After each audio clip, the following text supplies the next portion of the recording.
देखिए, एक सवाल हमेशा खड़ा किया जाता है कि नालंदा जो है उसको जला दिया गया और कुछ लोगों ने आरोप लगाया है कि ये जो जलाया गया है ये बख्तियार खिलजी ने जला दिया था। कोई विदेशी आए थे, उन्होंने आके भारत में जला दिया है।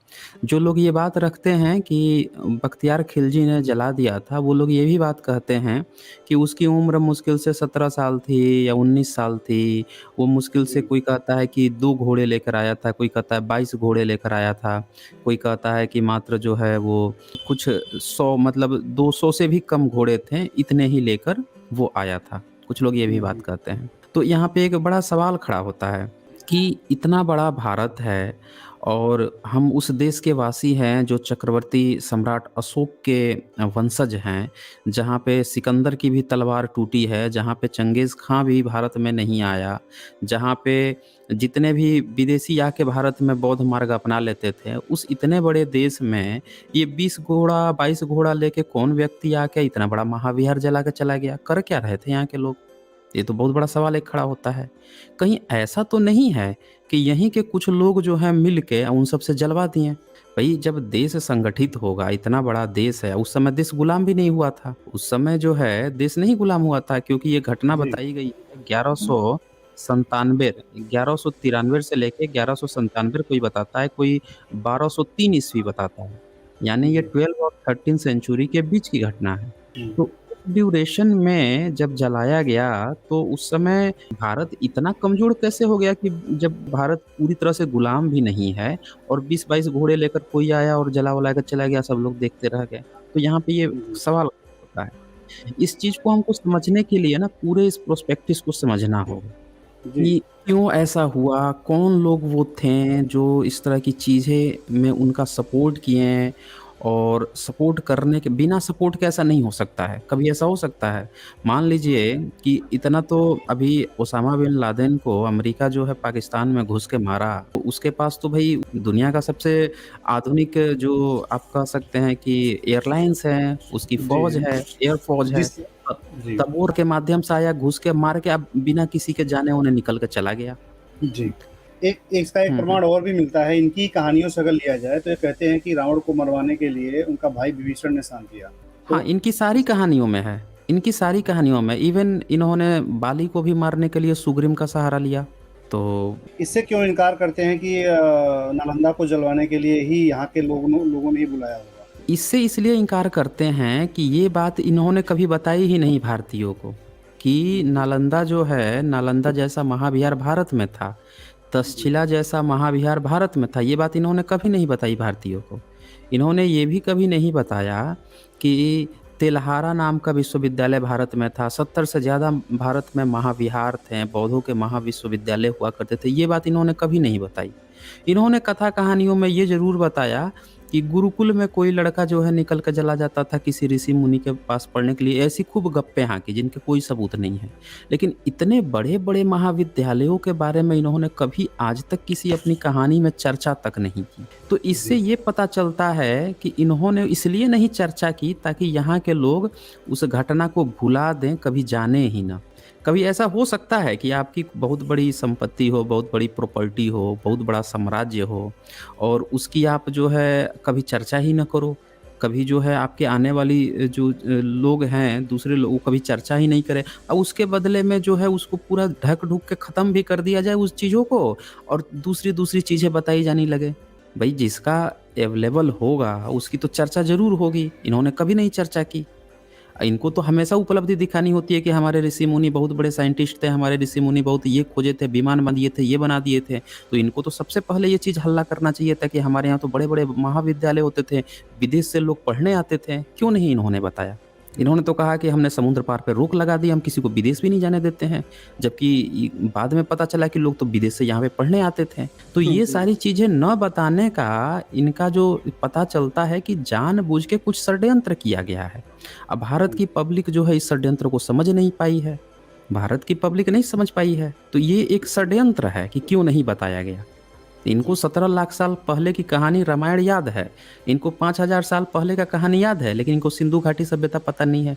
1922-23 में खुदाई हुआ तब जाके पता चला कि भाई सिंधु घाटी नाम की कोई सभ्यता भी भारत में थी। तो जितना ज़मीन के नीचे से निकल रहा है, उसकी एक भी घटना इन लोगों को नहीं पता है। इससे क्या जी। साबित होता है? इससे 2 चीज़ें साबित होती है। या तो इन लोगों को खुद भी ये चीज़ें नहीं पता है, ये लोग बाद में आए हैं, या फिर इन लोगों ने जानबूझकर उनको जो गद्दारी करता है, अपने गद्दारी की घटना कभी बताता है? नहीं बता पाते, नहीं बिल्कुल। बताएगा। तो या तो इनने गद्दारी की है, गद्दारी करके उन चीज़ों को जलवाया, छुपाया और उसको नक्शे से ही मिटवा दिया कि किसी को पता भी नहीं चले, क्योंकि पता चलेगा तो हमारा नाम आ जाएगा। तो या तो जी। गद्दारी की है इनने, इससे तो 2 ही चीज़ पता चलती है। जी। अब मैं दिखाता हूँ कि उसकी एक्चुअल कहानी क्या है नालंदा की। जी। तो साथियों, ये लीगल डिस्क्लेमर है और अब हम लोग प्रॉपर एक लुक हम देखेंगे नालंदा महाविहार के बारे में। बहुत सारा क्लेम किया गया है। जो पहला क्लेम आता है वो ये क्लेम होता है कि नालंदा को तो कर्निघन महोदय ने खुदवाई किया था। जी। कर्निघन महोदय अगर अंग्रेज थे, अगर भारत में नहीं आए होते तो पता भी नहीं चलता कि ऐसा कोई महाविद्यालय था भारत में। जब उन्होंने खुदवा दिया तो खुदवाने के लिए उन जगहों पर पंडे पुरोहितों ने कब्जा कर रखा था। बहुत बड़ा अमाउंट पैसा दे के तब उस जगह को किसी तरह से लोगों से खाली करवा करवा के तब खुदाई करवाया गया। बहुत मुश्किल हुई थी वहाँ पे। अब वो भी हम्म। पता चला था उस जगह का जब कर्निघन महोदय हेनसोंग की किताब पढ़ रहे थे, इत्सिंग का पढ़ रहे थे। जब ये पढ़ें, फाहियान का भी पढ़ें कि फाहियान भी भैया आया था 5वीं सदी में, तो 3 साल वहाँ पे रह के वो भी जो विनय पिटक है उसका अध्ययन कर रहा था वहाँ पे। जो महायान शाखा की विनय पिटक थी उसका अध्ययन किया था वहाँ पे। वो त्रिपिटक जी। ही खोजने भारत में आया था, सब तो नहीं मिला, लेकिन महायान शाखा का विनय पिटक वहाँ पे उसको मिल गया था। तो वहाँ पे 3 साल रह के सीखा, समझा, पढ़ा, ये बात उनको पता चला। तब वो खोजना शुरू किए कि यार विदेश के इतने-इतने यात्री जो भारत में आके इतनी-इतनी सारी बातें किए हैं, इतना-इतना बोल रहे हैं कि हम वहाँ पढ़ के गए हैं, तो ज़रूर भारत में कहीं न कहीं तो होगा। तो वो क्या किए हैं कि पूरा किताब अध्ययन करके लोकेशन खोजना शुरू किए कि मिलाते चले गए कि अच्छा ये स्थान से कितना दूर इधर हो सकता है, उधर हो सकता है। बड़ा समझिए उस बंदे में कितना गट्स था कि वो बंदा जी। जो है, भारत के लोग साइलेंट थे, कोई बोल नहीं रहा था, वो बंदा खोज रहा था। जी। हर जगह खुदाई करवाता था, खुदाई करवाते पता चला कि अच्छा ये लोकेशन पे खुदाई करने पर मिल रहा है। अब देखा कि इस जगह पे तो पूरा बस्ती बना के ब्राह्मण बैठे हुए हैं। फिर खूब पैसा-वैसा दिया, बहुत सारा दे-दे के, और चूँकि अंग्रेज़ों की थी ही तो मदद एक वो कर-वोर के खाली करवाया जगह को। खाली जी। करवा के खुदाई करवाया, तब जाके पता चला। खुदाई हुआ, क्या निकला ये आज तक किसी को नहीं बताया गया। आज तक क्या करते हैं ये लोग कि खुदाई हुआ, जैसे देख इनको पता चल गया कि अच्छा खुदाई से नालंदा महाविहार मिला है, तो ये लोग सोशल मीडिया में अब ये प्रचार करना फैला दिए। उस समय तो सोशल मीडिया नहीं था, तो समाज में ये जी। प्रचार फैला दिए कि हमारे ऋषि मुनियों जिसमें पढ़ाते थे ना, वो मिल गया है, गुरुकुल मिल गया है। ये लोग ये हवा फैला दिए। फिर क्या हम्म। किए हैं कि वहाँ पे कुछ ब्राह्मण पंडित पुरोहित जो हैं घुस गए, घुस के वहाँ की जो बुद्ध की मूर्तियाँ थीं उसको कब्जा करके कोई तेल्हारा बाबा की मूर्ति बना लिया, कोई कुछ बना के अभी भी घुस के बनाए हुए हैं सब वहाँ। आप जाइएगा तो देखिएगा, एक मूर्ति है बुद्ध की, वहाँ तेल्हारा, वो कहेंगे कि तेल्हावा बाबा हैं। उसको बना के हम्म। उसमें पंडा बैठा हुआ होगा, ये हालत है वहाँ पे। पैसे तो वसूली चालू। हाँ, पैसे वसूली शुरू है। अब हुआ क्या वहाँ पे कि जैसे ही ये खुदाई होती है, ये लोग खिला दिए, तो अब उसमें देखिए आज के डेट में कितने अंधभक्त फँसे हुए हैं। वो आएगा, अभी उसको पता भी नहीं है कि नालंदा जो है किसका है। वो आएगा कहेगा देखो वो हमारे यहाँ ना पढ़ाई होती थी, आके ये सब जला दिए थे, मुस्लिम जला दिए थे। अरे भाई, वो मुस्लिम नहीं जलाए थे। मुस्लिम अगर जलाए होते ना तो उनके आप अल्लो उपनिषद आप नहीं लिख रहे होते। आप उनके दरबार में बैठ के रामचरितमानस नहीं लिख रहे होते। आपकी सारी की सारी किताबें ही मुस्लिम शासन काल में देवनागरी लिपि में लिखी गई, वो नहीं लिखाई हो रही होती। भारत में मुस्लिम शासन के आने के बाद से अगर किसी की सभ्यता गायब हुई है, तो सिर्फ़ एक जी। ही सभ्यता है जो गायब हुई, वो थी बौद्ध मार्ग की। क्योंकि वो ईश्वर को नहीं मानते थे, आत्मा को नहीं मानते थे, पुनर्जन्म नहीं मानते थे, उनको गायब कर दिया गया। जितने लोग इन तीनों चीज़ को मानते थे, वही सिर्फ़ बचे। ये ध्यान दीजिएगा।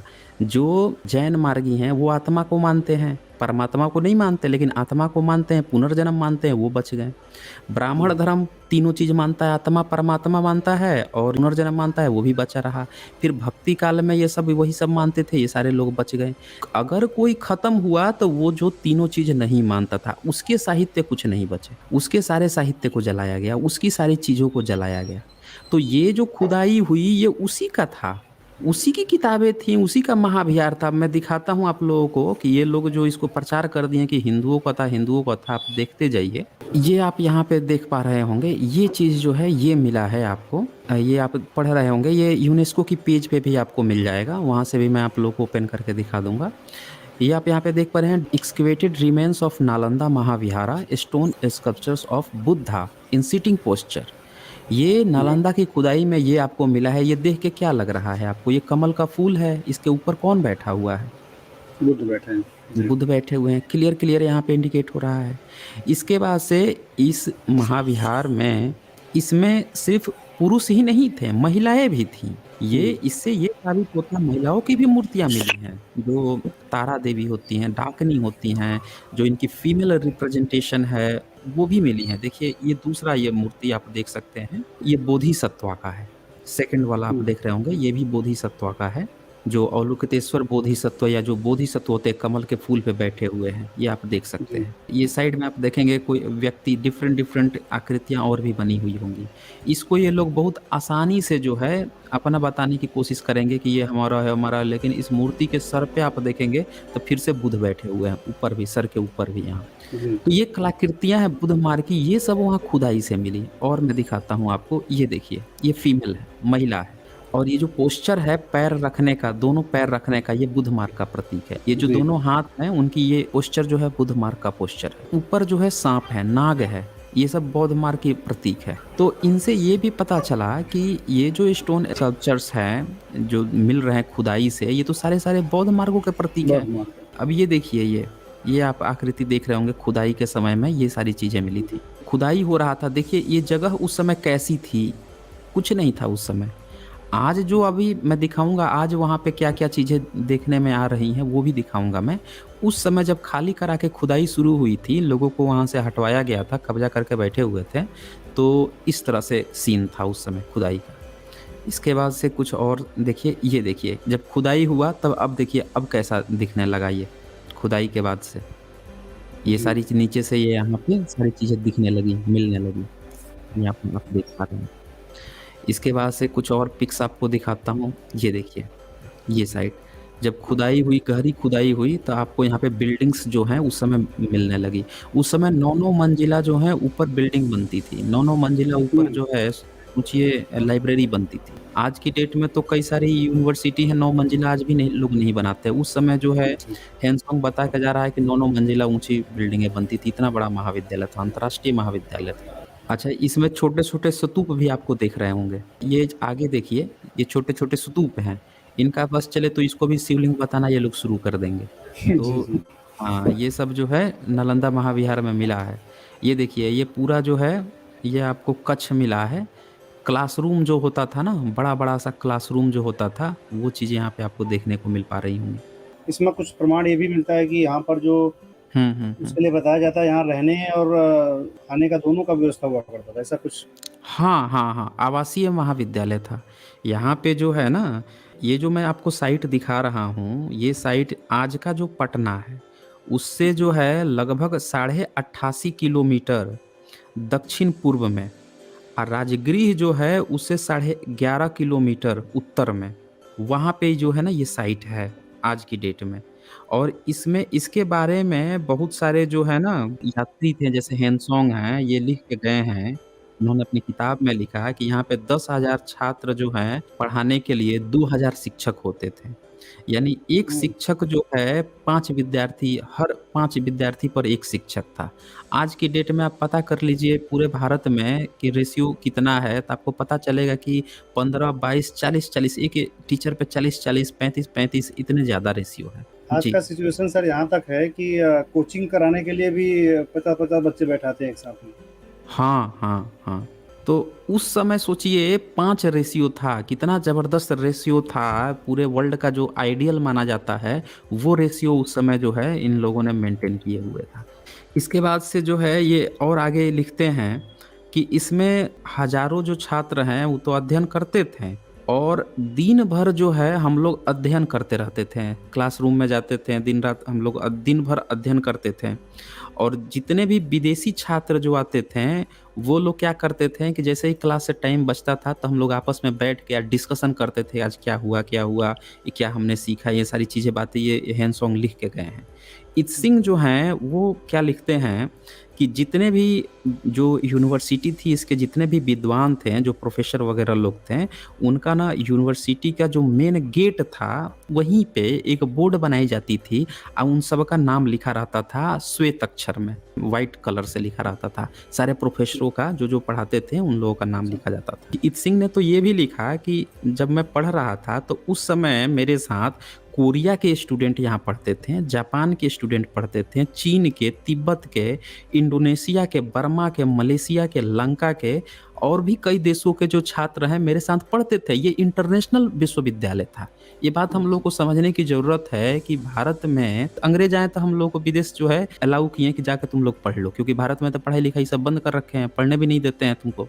वो सब अलाउ किया। उस समय एक ऐसा दौर था बौद्ध महाविद्यालय और बौद्धों के समय में कि पूरा जो है 7वीं सदी में ये सब विदेशी स्कॉलर लिख रहे हैं कि इतने इतने लोग जो हैं आके यहाँ पे पढ़ते थे।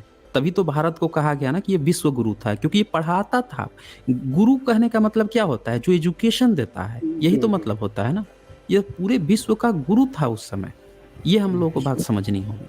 और भी बहुत सारी बातें लिख के गए हैं वो बोलते हैं कि जो इसका जो केंद्र सेंट्रल जो महाविहार है उसमें विभिन्न प्रकार के बुद्ध की मूर्तियां बनी हुई है। जो मैं आकृतियां भी दिखा रहा था ना, ये सारी बुद्ध की आकृतियां हैं, वो लिख के गया है इत्सिंग कि ये सब उसमें बनी हुई थी। तभी वेरिफिकेशन हुआ कि अच्छा ये वही महाविहार है। जो चीज़ लिखा था वो सारी चीज़ें मिल गई। उसने ये भी लिखा कि पूरा परिसर जो है एक विशाल दीवार से घिरा हुआ है और इसमें भीतर घुसने के लिए एक मुख्य द्वार है और उसी तरह की पूरा आकृति मिली है। उसने ये भी लिखा कि उत्तर से दक्षिण की ओर मठों की पूरी कतार थी और उनके सामने भव्य स्तूप और विहार थे। वो देखिए मैंने अभी दिखाया ना कि छोटे छोटे स्तूप मिल रहे हैं, वो सारी चीज़ें जो हैं वो थी, जिसको आज लोग ये शिवलिंग करना शुरू कर देते हैं। इसके बाद से उन्होंने आगे ये लिखा कि केंद्रीय विश्वविद्यालय में 7 बड़े कक्ष थे और इनके अलावा 300 अन्य कमरे थे। आप जाके पता लगा लीजिए आज कौन सी यूनिवर्सिटी में 300 कमरे होते हैं। वहाँ पे 300 कमरे थे, इतना बड़ा महाविद्यालय था वो उस समय जो है पढ़ाने के लिए। सोचिए 300 कमरा का महाविद्यालय, समझ रहे हैं कितना बड़ा होगा। और उसमें जो है व्याख्यान हुआ करते थे। कमरे में सोने के लिए पत्थर की चौकी बनाई गई थी और दीपक, पुस्तक इत्यादि रखने के लिए ओले बने हुए थे। गांव में आपको याद होगा, गांव में ढिबरी रखने के लिए एक छोटा सा वो बनता था, दीवार में पुराने घरों में बना रहता था। उस तरह की चीजें जो हैं दीवालों पे बनी रहती थी। उसमें सब रात में ढिबरी रख के लाइट जला के पढ़ाई करते थे, रात में पढ़ाई उस समय। हाँ, यहाँ पे इस पिक्चर में आप देख रहे होंगे छोटे छोटे स्तूप आपको दिख रहे हैं ये सब। जी। अच्छा, इसी स्तूप को ये लोग जो है कि शिवलिंग बनाने में लगे हुए हैं। ये जहां मन किया उसको शिवलिंग अपना बना लिया है। छोटा दिख जाएगा तो कह देंगे कि हमारा शिवलिंग है, वही आकृति है। तो इस तरह से था। उन्होंने ये भी कहा कि जितने यहाँ पे जो मतलब मठ का जो आंगन था ना, जितने मठ थे उन मठ के बीच में एक कुआं भी ये लोग खुदवा के रखे हुए थे पानी पीने के लिए। वहां पे नलकूप तो उस समय नहीं था, तो नलकूप नहीं था तो कुआं खोद के बड़ा सा, अभी क्या है कि हम पतला पाइप खोद के पानी निकाल लेते हैं, अब वहां पे चौड़ा खोद के या सीधे जमीन से पानी निकाल लिया जाता था। कुआं बना रखे थे ये लोग पानी पीने के लिए। 8 विशाल भवन थे, 10 विहार थे, प्रत्येक विहार में भगवान बुद्ध की मूर्ति थी और प्रार्थना कक्ष तथा अध्ययन कक्ष के अलावा इस परिसर में सुंदर बगीचे और झीलें भी थी। झील भी बनाया गया था इस परिसर में, ये देखिए। और यहाँ पे जो है भगवान बुद्ध की प्रार्थना होती थी, ये बात सामने आई है। अब वो कक्ष भी मिल गया है जिसमें बुद्ध की मूर्ति होती थी, लोग वंदना करते थे। प्रार्थना का आज भी किसी भी आप देखेंगे पूरी दुनिया में, किसी में चाहेंगे, चाहे आप क्रिश्चियन में चले जाइए या फिर किसी आज के ब्राह्मण धर्म के उसमें चले जाइए, देखिए हमेशा पहले प्रार्थना करवाते हैं। वो प्रार्थना की जो पद्धति है वो यहीं से आई है। जो बौद्ध मार्ग थे ये लोग बुद्ध का जो नमो अरहतो सम्मस बुद्धस्स जो करते हैं, ये चीज जो है याद किया जाता था कि हम बुद्ध को ध्यान में रखकर आगे हम पढ़ाई को कंटिन्यू करते हैं। वो पद्धति इसी से ही पूरी दुनिया ने सीखी है। प्रार्थना करो और देन फिर पढ़ाई शुरू करो। तो वो इंसान प्रार्थना का मतलब नहीं था। यहाँ पे प्रार्थना का मतलब ये लोग दूसरा बना दिए कि ईश्वर से प्रार्थना कर रहे हैं, वो देगा, कुछ देगा। वहां देने का कोई मतलब नहीं था। वहाँ बुद्ध कुछ नहीं देने वाले थे, वो तो सीधे बोल के जी। गए थे कि भैया हम कुछ देने वाले नहीं हैं। वहाँ हाँ, भाव दूसरा था, यहाँ भाव को इन लोगों ने अभाव में जो है पूरा अभाव ही कर दिया कि अब ईश्वर दे देगा, तुम अभाव में हो वो दे देगा, तब प्रार्थना करो, ओके। दुआ माँगो, ये चीज़ कर दी गई। तो ये चीज़ जो है ना हमें आप देख पा रहे होंगे यहाँ चित्र में और स्लाइड में द आपको दिखा देता हूँ। जी। ये देख रहे हैं कि आज जो है बौद्ध भिक्षु बैठे हुए हैं, ये महाविहार यहाँ खुदने में मिला हुआ है। ये सारा एक्सकवेशन है, यूनेस्को की वेबसाइट पे ये सारी चीज़ें मिली। ये देखिए खुदने पर मिला है। जो शुरू में मैंने आपको दिखाया था कुछ भी नहीं था, जब खुदाई हुआ तो इस तरह की बिल्डिंग जो है मिली है और पूरा इसकी कार्बन डेटिंग, थर्मोल्यूमिनेंस हुई है। तब पता चला कि ये कितने-कितने लगातार कई-कई समय तक जली रही होगी, तब जाके इतनी बची हुई है। भारत के हुँ, किसी धार्मिक ग्रंथ ने कभी भी ये नहीं बताया कि हमारे भारत में ऐसा कोई महाविहार था। कभी इन लोगों ने नहीं बताया, एक शब्द तक लिखा तक नहीं इन लोगों ने। इनकी ऐसी कौन-सी मजबूरी थी कि ये लोग काल्पनिक कथा कहानी तो लिख लेते थे, लेकिन सामने हकीकत में जलाया जा रहा है, ये किया जा रहा है, वो नहीं लिखते थे। ये हर व्यक्ति को सोचना चाहिए कि ये क्यों जी। नहीं लिखे? जो दावा कर रहा है कि बताइए आज तक जिस भगवान को नहीं देखा उसके बारे में खूब कथा कहानी बना रहा है। जिसको नहीं देखा तपस्या से कुछ मिलते हुए उसके बारे में खूब कथा कहानी बोल रहा है कि अरे मन में चिंतन करो तो आत्मा मिल जाएगा, परमात्मा मिल जाएगा। जो सामने घट रहा है उसके बारे में क्यों नहीं लिखा? ये षड्यंत्र है कि इतना बड़ा महाविद्यालय के बारे में और ऐसे 70 से ज़्यादा एक्सकवेशन में मिल चुके हैं भारत में। ये हम लोग का भारत कुछ अलग था। ये जो हम जी। लोग को भारत दिखा रहे हैं काल्पनिक रामायण महाभारत वाला वो हमारा भारत था ही नहीं। ये हम लोगों का भारत था जो हम लोगों को नहीं बताया गया। ये आरोप लगाते हैं कि उसने मिलावट की, उसने मिलावट की। अरे तुम मिलावट की तुमने लिखा क्यों नहीं? तुम क्यों नहीं जी। बताए? तो ये हम लोगों के पास एक ये सवाल है। ये भी देखिए ये जो प्रार्थना कक्ष है, इसमें जो है बुद्ध की इसमें मूर्ति रखी हुई पाई गई है। ये प्रार्थना स्थल था, लोग जाते थे उनसे बुद्ध की प्रतिमा इसमें रहती थी। ओके। ये देखिए ये मिला हुआ है, इसमें जो है पूरा का पूरा जो है बुद्ध की आकृति मिली है। राइट साइड से सेकंड, अब ये जो जी। यहाँ पे खींचा हुआ है इसको देख के कोई सोचेगा कि ये जनेऊ है, लेकिन ये जी, जी, जनेऊ जी। नहीं है। बहुत हाँ, ये चर्चा का हाँ, बहुत बड़ा विषय है बना हुआ है फिलहाल तो, इसी हाँ, को लेकर के शायद ये लोग जनेऊ कहते हैं, तो उसका क्या राज है हाँ। इसमें? हाँ, तो अगर ये जनेऊ होता तो बाकी सब भी जनेऊ पहने होते हैं, बाकी सबके भी तो बुद्ध की ही मूर्ति है। देखिए ना इसके बगल में देख लीजिए, इसके जी, बगल जी। में देख लीजिए, इसके बगल में देख लीजिए, ये सब क्यों नहीं पहने हुए हैं जनेऊ? यही क्यों पहने हुए हैं? ये इसलिए पहने हुए हैं क्योंकि इसके जहाँ पे जनेऊ जा रही है, ये देखिए इसके नाभि के पास देखिए, नाभि के पास जा रही है। नाभि के जी। साइड में नहीं जा रही है, नाभि पे जा रही है कपड़ा पहने हुए दिखाया जा रहा है नीचे। जी, जी, देख जी, रहे जी। हैं? हुँ, हुँ। तो जो कपड़ा पहने हुए दिखाया जा रहा है, इसलिए जो है इससे पता चलता है कि कपड़े की बात हो रही है। ये जनेऊ नहीं है।